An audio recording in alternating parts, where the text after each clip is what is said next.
Lecture des paroles de Dieu Tout-Puissant, exposer les antéchrists.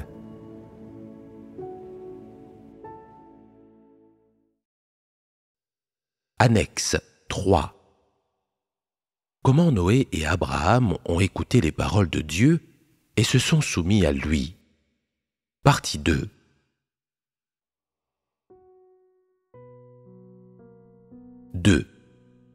L'attitude d'Abraham envers les paroles de Dieu. Maintenant, regardons ce qui, en Abraham, est digne d'être imité par les générations suivantes. Le principal acte d'Abraham devant Dieu fut précisément celui qui est très familier aux générations suivantes et qu'elles connaissent très bien. L'offrande d'Isaac. Chaque aspect de ce qu'Abraham a manifesté dans cette affaire, que ce soit son caractère, sa foi ou sa soumission, est digne d'être imité par les générations suivantes. Et justement, quelles étaient les manifestations particulières qu'il a montrées et qui sont dignes d'être imitées? Naturellement, ces choses diverses qu'il a manifestées n'étaient pas vides, et encore moins abstraites, et elles n'étaient certainement pas inventées par qui que ce soit. Toutes ces choses sont prouvées. Dieu a accordé à Abraham un fils. Dieu l'a dit personnellement à Abraham. Et quand Abraham a eu 100 ans, un fils nommé Isaac lui est né. Clairement, l'origine de cet enfant n'était pas ordinaire. Il ne ressemblait à aucun autre. Il a été accordé personnellement par Dieu. Quand un enfant a été personnellement accordé par Dieu, les gens pensent que Dieu va sûrement accomplir quelque chose de très grand en lui, que Dieu leur confiera quelque chose de très grand, que Dieu accomplira en lui quelque chose de grand, qu'il rendra cet enfant exceptionnel, et ainsi de suite. Ce sont des choses pour lesquelles Abraham et d'autres personnes avaient de grands espoirs. Et pourtant, les choses ont suivi un autre cours, et il est arrivé à Abraham quelque chose que personne ne pouvait prévoir. Dieu a accordé Isaac à Abraham, et quand le temps de l'offrande est arrivé, Dieu a dit à Abraham: « Tu n'as pas besoin d'offrir quoi que ce soit aujourd'hui. Seulement Isaac, c'est suffisant. » Qu'est-ce que cela signifie? Dieu avait donné à Abraham un fils, et tandis que son fils commençait justement à grandir, Dieu a voulu le reprendre.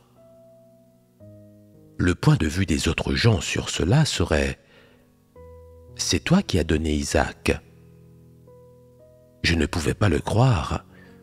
Cependant, tu as insisté pour donner cet enfant. Maintenant, tu demandes qu'il soit offert en sacrifice. N'est-ce pas là le reprendre? Comment peux-tu reprendre ce que tu as donné aux gens? Si tu veux le reprendre, alors prends-le. Tu peux juste le reprendre en silence. Nul besoin de m'apporter tant de douleur et d'adversité. Comment peux-tu demander que je le sacrifie de mes propres mains? Était-ce une exigence très difficile? C'était extrêmement difficile. En entendant cette exigence, certaines personnes auraient dit: « Est-ce vraiment Dieu?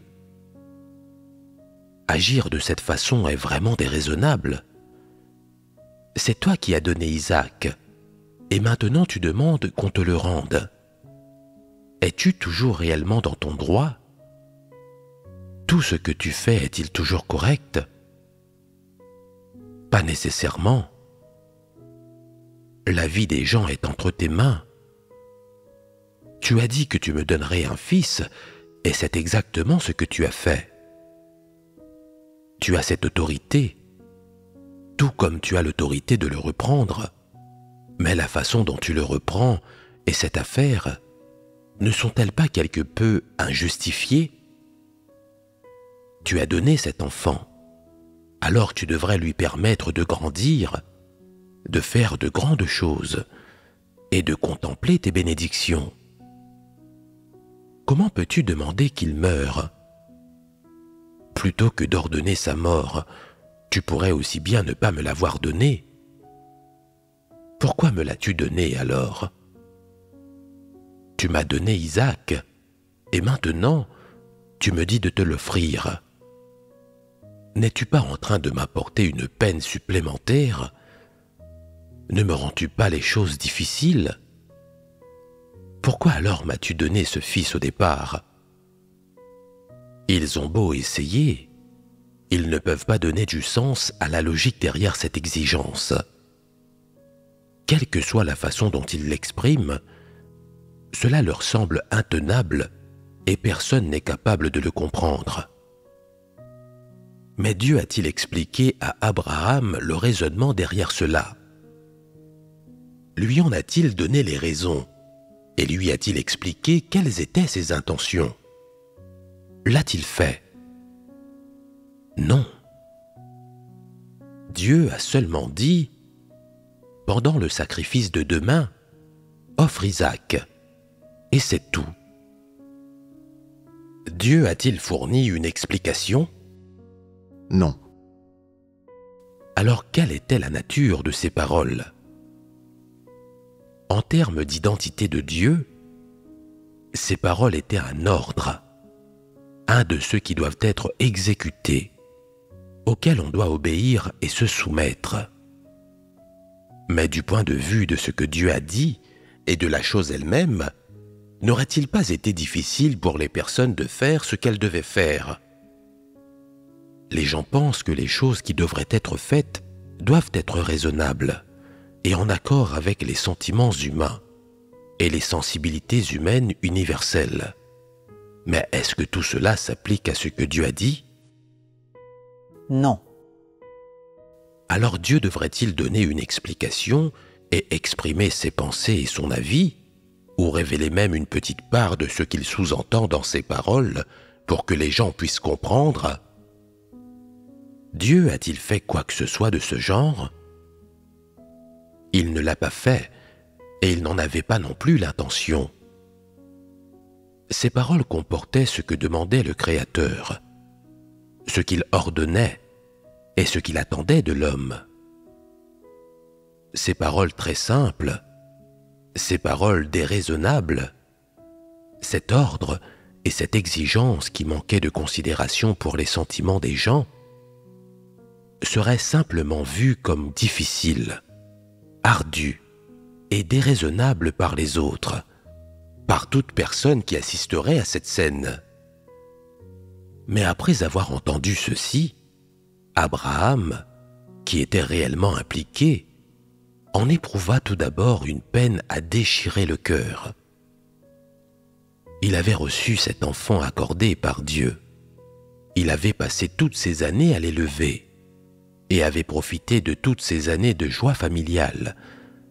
Mais en une phrase, en un ordre de Dieu, ce bonheur, cet être humain vivant, serait parti et emporté. Ce à quoi Abraham a été confronté n'était pas seulement la perte de cette joie familiale, mais aussi la douleur de la solitude et de la nostalgie éternelle après la perte de cet enfant. Pour un homme âgé, c'était insupportable. Après avoir entendu de telles paroles, une personne ordinaire aurait versé des torrents de larmes, n'est-ce pas? De plus, elle aurait maudit Dieu dans son cœur, se serait plainte de Dieu, aurait compris mal Dieu et aurait essayé de raisonner Dieu. Elle aurait montré tout ce qu'elle était capable de faire, toutes ses aptitudes et toute sa rébellion, son impolitesse et sa déraison. Et pourtant, même s'il souffrait tout autant, Abraham n'a pas fait cela. comme toute personne normale, il a immédiatement ressenti cette douleur. Il a immédiatement expérimenté la sensation de son cœur transpercé. Et il a instantanément ressenti la solitude liée à la perte d'un fils. Ces paroles de Dieu n'avaient pas de considération pour les sentiments humains. Elles étaient inimaginables pour les gens et incompatibles avec les notions des gens. Elles n'étaient pas prononcées du point de vue des besoins liés aux sentiments humains. Elles ne tenaient aucun compte des difficultés humaines ou des besoins émotionnels humains. Et elles ne tenaient certainement aucun compte de la douleur humaine. Dieu a froidement lancé ces paroles à Abraham. Dieu se souciait-il simplement de la douleur que ces mots provoquaient en lui? De l'extérieur, Dieu semblait à la fois indifférent et détaché. Tout ce qu'Abraham entendait était l'ordre de Dieu et son exigence. Pour quiconque, cette exigence aurait semblé incompatible avec la culture, les conventions et les sensibilités humaines, et même avec la morale et l'éthique humaine. Elle avait franchi une ligne éthique et morale, et elle était allée à l'encontre des règles humaines sur le comportement et les relations avec les autres, ainsi qu'à l'encontre des sentiments humains. Certains croyaient même: ces paroles ne sont pas seulement déraisonnables et immorales, plus encore, elles sont juste en train de causer des problèmes sans raison valable. Comment ces paroles ont-elles pu être prononcées par Dieu? Les paroles de Dieu devraient être raisonnables et justes, et elles devraient convaincre l'homme profondément. Elles ne devraient pas causer de problèmes sans raison valable, et ne devraient pas être contraires à l'éthique, immorale ou illogique. Ces paroles ont-elles vraiment été prononcées par le Créateur? Le Créateur a-t-il pu dire de telles choses? Le Créateur pourrait-il traiter de cette façon les gens qu'il a créés? Il n'y a aucune chance que ce soit le cas. Et pourtant, ces paroles sont effectivement sorties de la bouche de Dieu. En jugeant de l'attitude de Dieu et du ton de ses paroles, Dieu avait décidé ce qu'il voulait. Il n'était pas question de discuter, et les gens n'avaient pas le droit de choisir. Il ne donnait pas à l'homme le droit de choisir. Les paroles de Dieu étaient une exigence. Elles constituaient un ordre qu'il envoyait à l'homme. Pour Abraham, ces paroles de Dieu étaient sans compromis et incontestables. Elles étaient une exigence sans compromis que Dieu lui faisait et n'ouvraient pas la discussion. Et quel fut le choix d'Abraham? C'est ce point clé sur lequel nous allons échanger. Après avoir entendu les paroles de Dieu, Abraham a commencé ses préparatifs, se sentant angoissé et comme si un très grand poids pesait sur lui. Il priait en silence dans son cœur. « Mon Seigneur, mon Dieu, tout ce que tu fais est digne de louange. Tu m'as donné ce fils, et si tu souhaites le reprendre, alors je dois le rendre. » Bien qu'Abraham souffrait, son attitude n'était-elle pas évidente à travers ces mots? Que peuvent voir les gens ici?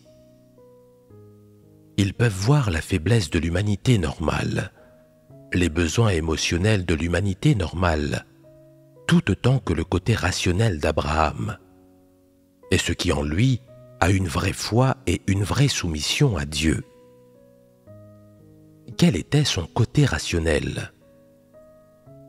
Abraham était bien conscient qu'Isaac avait été donné par Dieu, que Dieu avait le pouvoir de le traiter de la façon dont il le souhaitait, que les gens ne devaient pas porter de jugement sur cela, que tout ce que dit le Créateur représente le Créateur, et que cela semble raisonnable ou pas, que cela soit cohérent ou non avec la connaissance, la culture et la moralité humaine, l'identité de Dieu et la nature de ses paroles ne changent pas.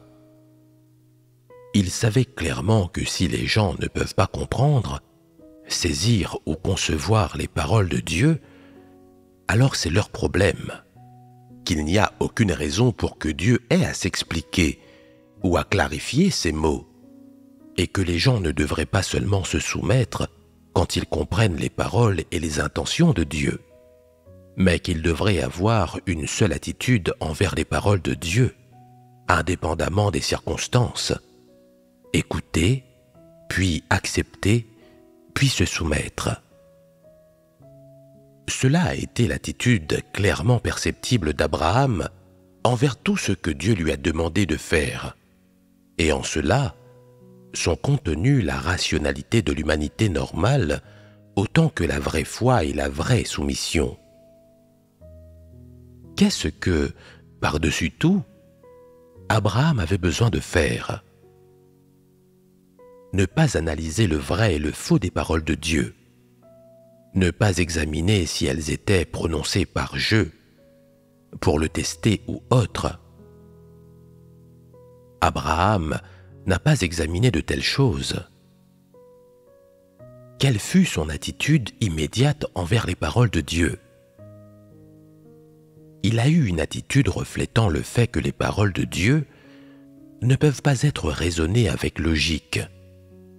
Qu'elles soient raisonnables ou pas, les paroles de Dieu sont les paroles de Dieu, et l'attitude des gens envers les paroles de Dieu ne devrait pas laisser de place au choix ou à l'analyse. Les gens devraient avoir de la raison et ils devraient écouter, accepter et se soumettre. Abraham savait très clairement dans son cœur ce que sont l'identité et l'essence du Créateur, et la place qu'un être humain créé doit occuper. C'est précisément parce qu'Abraham possédait une telle rationalité et ce type d'attitude, et même s'il portait une immense douleur, il a offert Isaac à Dieu sans état d'âme ni hésitation, le rendant à Dieu comme il le désirait. Il a senti que, comme Dieu l'avait demandé, il devait lui rendre Isaac, et il ne devait pas essayer de le raisonner ou d'avoir ses propres souhaits ou exigences. C'est précisément l'attitude qu'un être humain créé doit avoir envers le Créateur. Le plus difficile pour ce faire a été ce qu'il y a de plus précieux concernant Abraham. Ces paroles que Dieu a prononcées étaient déraisonnables et sans considération pour les sentiments humains. Les gens ne peuvent pas les comprendre ou les accepter. Et qu'importe l'époque ou à qui cela arrive, ces paroles n'ont pas de sens, elles sont irréalisables. Pourtant, Dieu a quand même demandé que ce soit fait. Alors qu'est-ce qui devait être fait? La plupart des gens auraient examiné ces paroles pendant plusieurs jours, et après, ils se seraient dit: les paroles de Dieu sont déraisonnables. Comment Dieu peut-il agir de cette façon? N'est-ce pas une forme de torture? Dieu n'aime-t-il pas l'homme? Comment peut-il tourmenter les gens alors?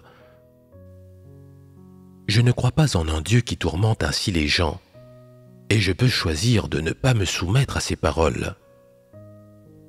Mais Abraham ne fit pas cela. Il a choisi de se soumettre. Même si tout le monde pense que ce que Dieu a dit et demandé était mal, que Dieu ne devrait pas avoir de telles exigences envers les gens, Abraham a été capable de se soumettre. C'est ce qu'il avait de plus précieux, et précisément ce dont les gens manquaient.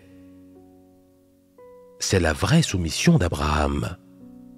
De plus, après avoir entendu ce que Dieu lui demandait, il fut tout d'abord sûr que Dieu ne l'avait pas dit par plaisanterie, que ce n'était pas un jeu. Et comme les paroles de Dieu n'étaient ni l'un ni l'autre, qu'étaient-elles? Abraham croyait profondément qu'il était vrai qu'aucun homme ne pouvait changer ce que Dieu détermine, qu'il n'y a pas de plaisanterie, de test ou de tourment dans les paroles de Dieu, que Dieu est digne de confiance et que tout ce qu'il dit, que cela semble ou non raisonnable, est vrai. N'est-ce pas là la vraie foi d'Abraham? A-t-il dit « Dieu m'a dit d'offrir Isaac ». Après avoir eu Isaac, je n'ai pas remercié Dieu correctement.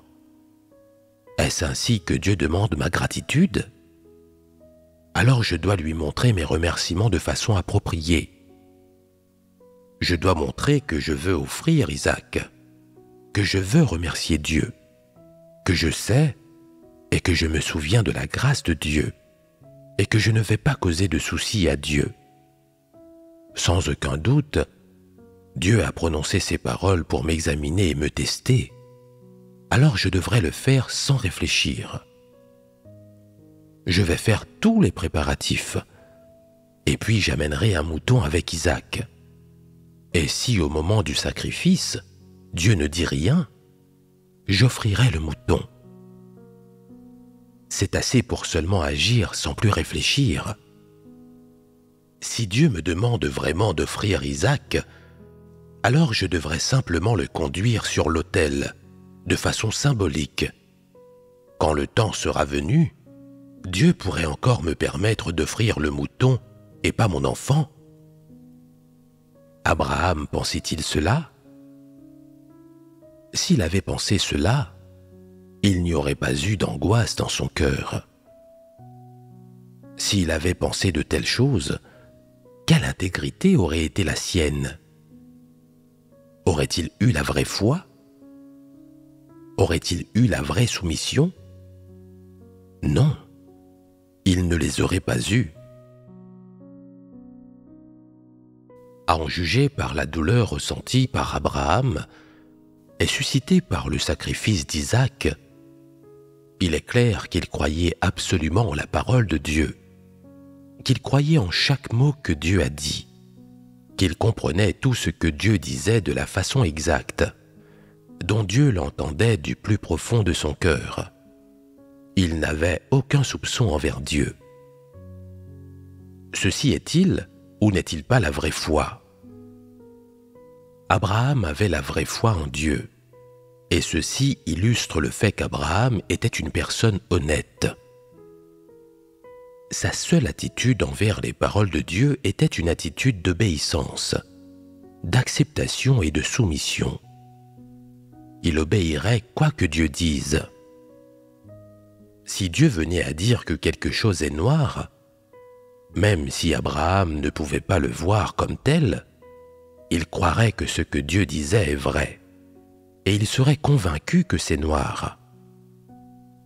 Si Dieu lui disait que quelque chose est blanc, il serait convaincu que c'est blanc. C'est aussi simple que ça. Dieu lui a dit qu'il lui accorderait un enfant, et Abraham s'est dit « J'ai déjà 100 ans, mais si Dieu dit qu'il va me donner un enfant, alors je suis reconnaissant envers mon Seigneur Dieu. » Il n'avait pas beaucoup d'autres idées. Il croyait juste en Dieu. Quelle était l'essence de cette croyance? Il croyait en l'essence et en l'identité de Dieu, et sa connaissance du Créateur était réelle. Il n'était pas comme ces personnes qui disent qu'elles croient que Dieu est tout-puissant et qu'il est le Créateur de l'humanité, mais gardent des doutes dans leur cœur tels que « Les humains descendent-ils effectivement des singes ?» Il est dit que Dieu a créé toutes choses, mais les gens ne l'ont pas vu de leurs propres yeux.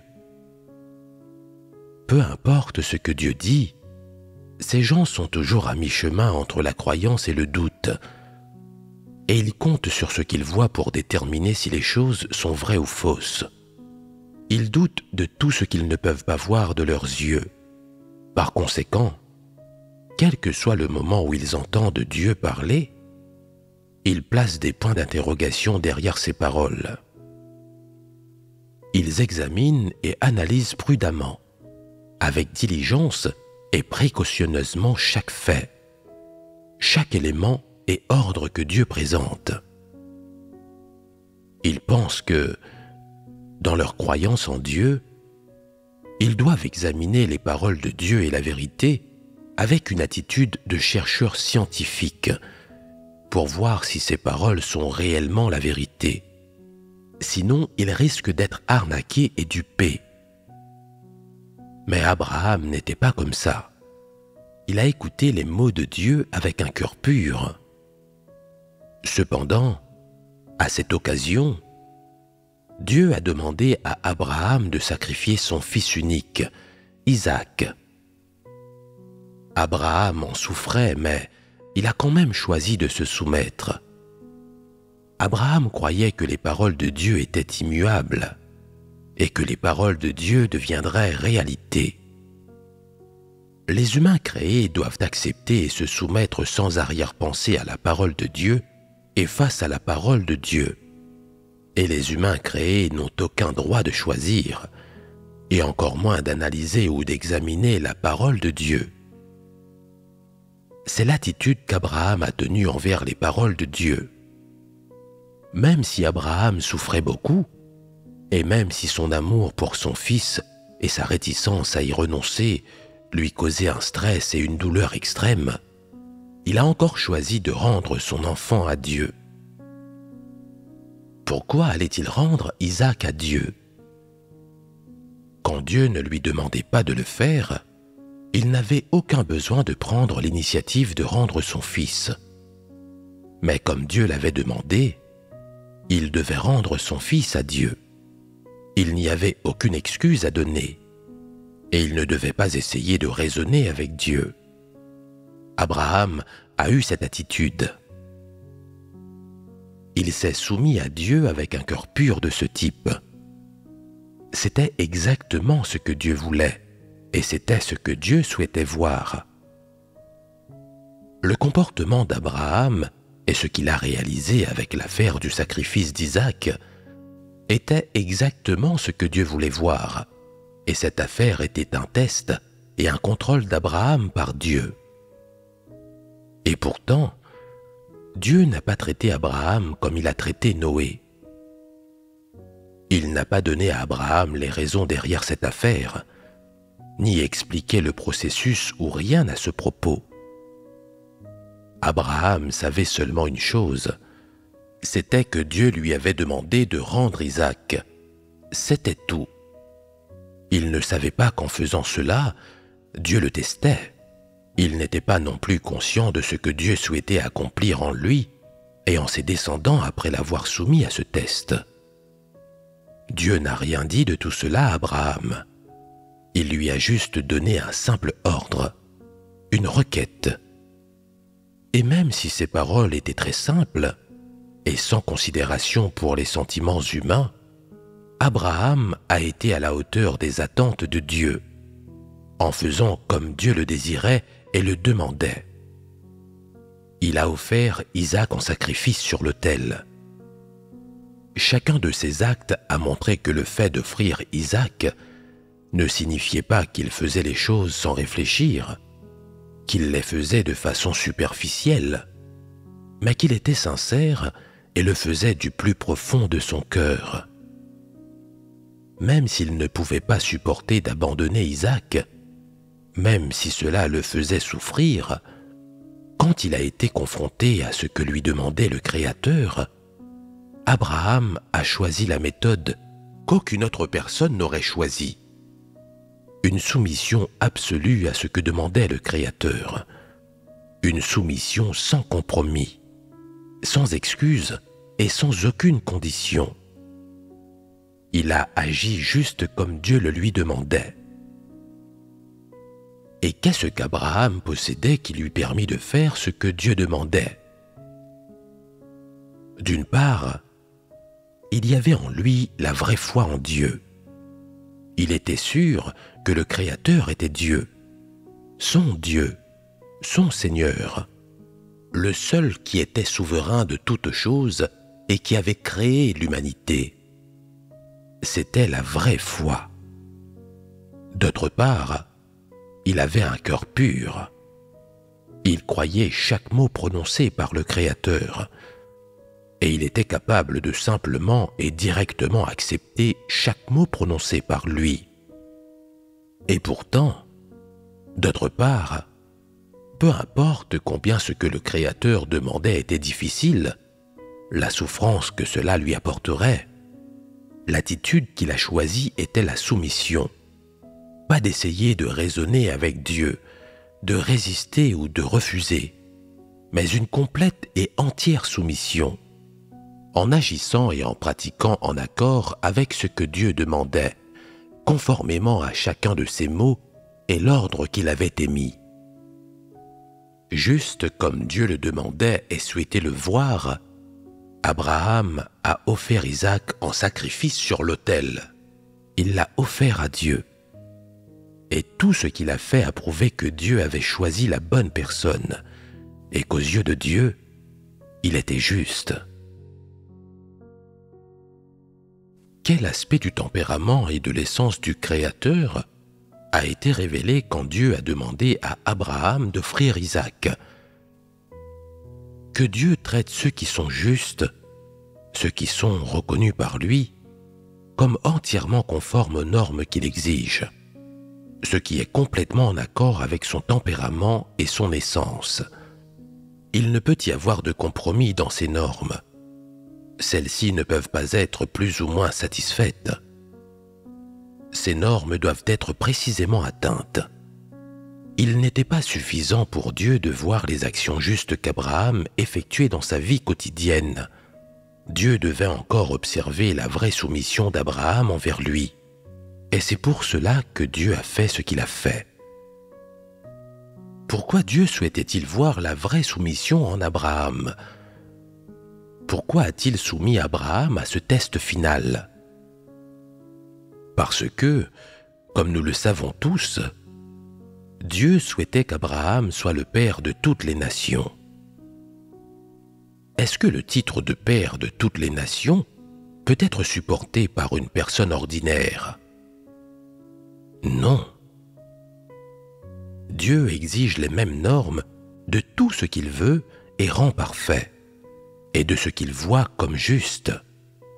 Une véritable foi et une soumission absolue. Vu que Dieu voulait réaliser en Abraham une chose si importante, serait-il allé de l'avant de façon irréfléchie et l'aurait-il fait sans voir ces deux choses en lui? Absolument pas. Par conséquent, après que Dieu lui a donné un fils, il était inévitable qu'Abraham soit soumis à un tel test. C'était ce que Dieu avait déterminé de faire et ce que Dieu avait déjà prévu de faire. Seulement après que ces choses se sont passées comme Dieu l'avait voulu et qu'Abraham a répondu aux exigences de Dieu, Dieu a commencé à planifier la prochaine étape de son œuvre, rendre les descendants d'Abraham aussi nombreux que les étoiles dans le ciel et le sable sur le rivage, faisant de lui le père de toutes les nations. Tandis que le résultat de sa demande de sacrifice à Abraham restait inconnu et encore à concrétiser, Dieu n'aurait pas agi inconsidérément. Mais une fois que cela a pris forme, ce qu'Abraham possédait correspondait aux normes de Dieu, ce qui signifiait qu'il allait recevoir toutes les bénédictions que Dieu avait prévues pour lui. L'offrande d'Isaac, donc, nous permet de voir que Dieu a des attentes et des normes requises pour les gens concernant toute œuvre qu'il accomplit en eux, quel que soit le rôle qu'il leur demande de jouer ou quelle que soit la commission qu'il leur demande d'accepter dans son plan de gestion. Il y a deux types de résultats concernant les attentes de Dieu envers les gens. Le premier est que si tu ne peux pas faire ce qu'il te demande, tu seras éliminé. L'autre est que si tu le peux, Dieu continuera à accomplir en toi ce qu'il souhaite en accord avec son plan.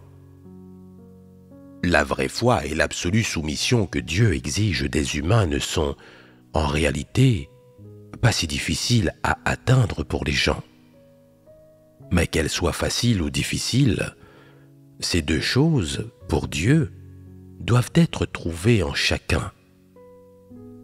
Si tu peux atteindre cette norme, alors Dieu te trouvera convenable et Dieu te demandera rien de plus.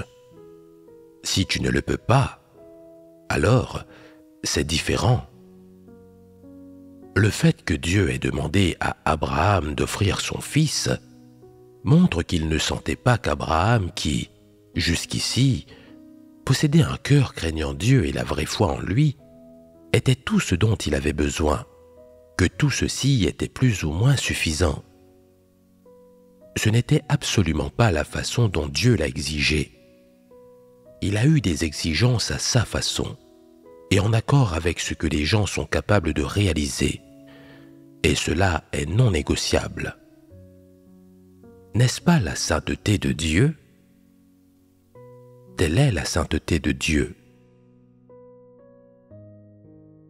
Même une bonne personne telle qu'Abraham, qui était pur, avait une vraie foi et possédait la rationalité, devait accepter le test venant de Dieu. Alors, aux yeux de l'humanité, ce test ne manquait-il pas de considération pour les sentiments humains? Mais ce manque de considération pour les sentiments humains est précisément l'incarnation du tempérament et de l'essence de Dieu.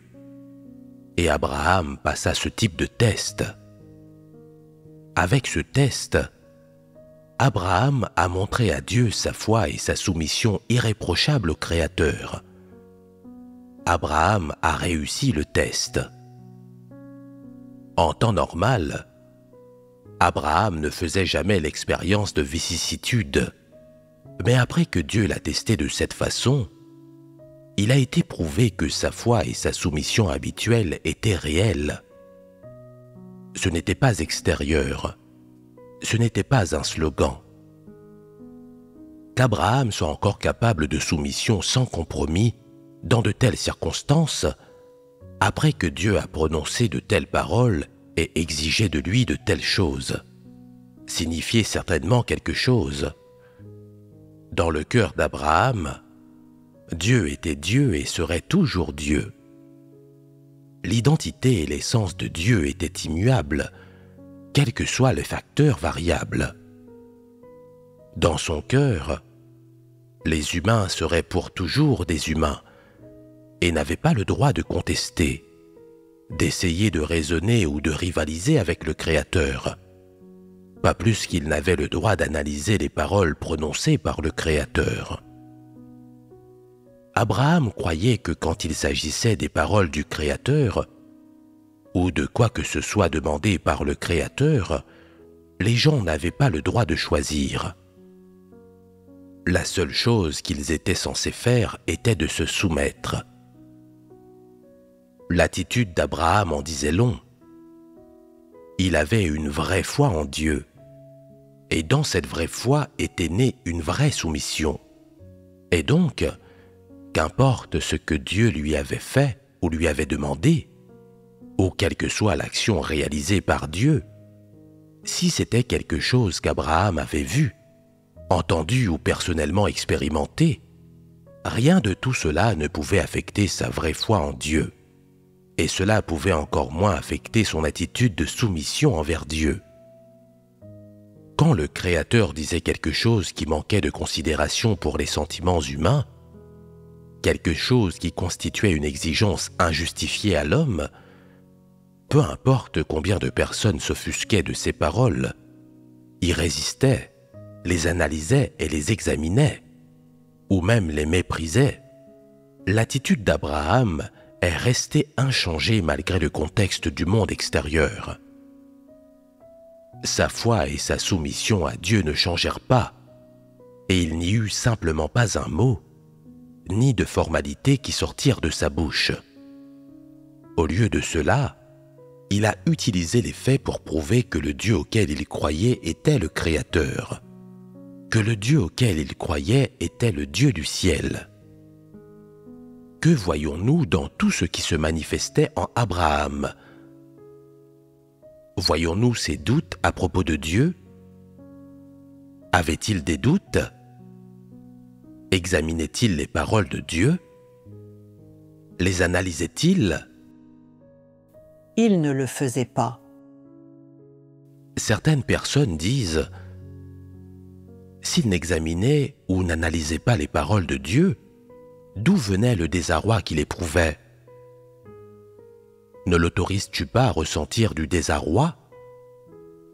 Il ressentait tellement de désarroi et était encore capable de se soumettre. Es-tu capable de te soumettre même quand tu ne ressens pas de désarroi? Quelle est l'ampleur de la soumission en toi? Qu'un tel désarroi et qu'une telle peine n'ait eu aucun effet sur la soumission d'Abraham prouve que cette soumission était réelle, que ce n'était pas un mensonge. C'était un témoignage de Dieu d'un être humain créé devant Satan, devant toute chose, devant toute création. Et ce témoignage a été si puissant, si précieux,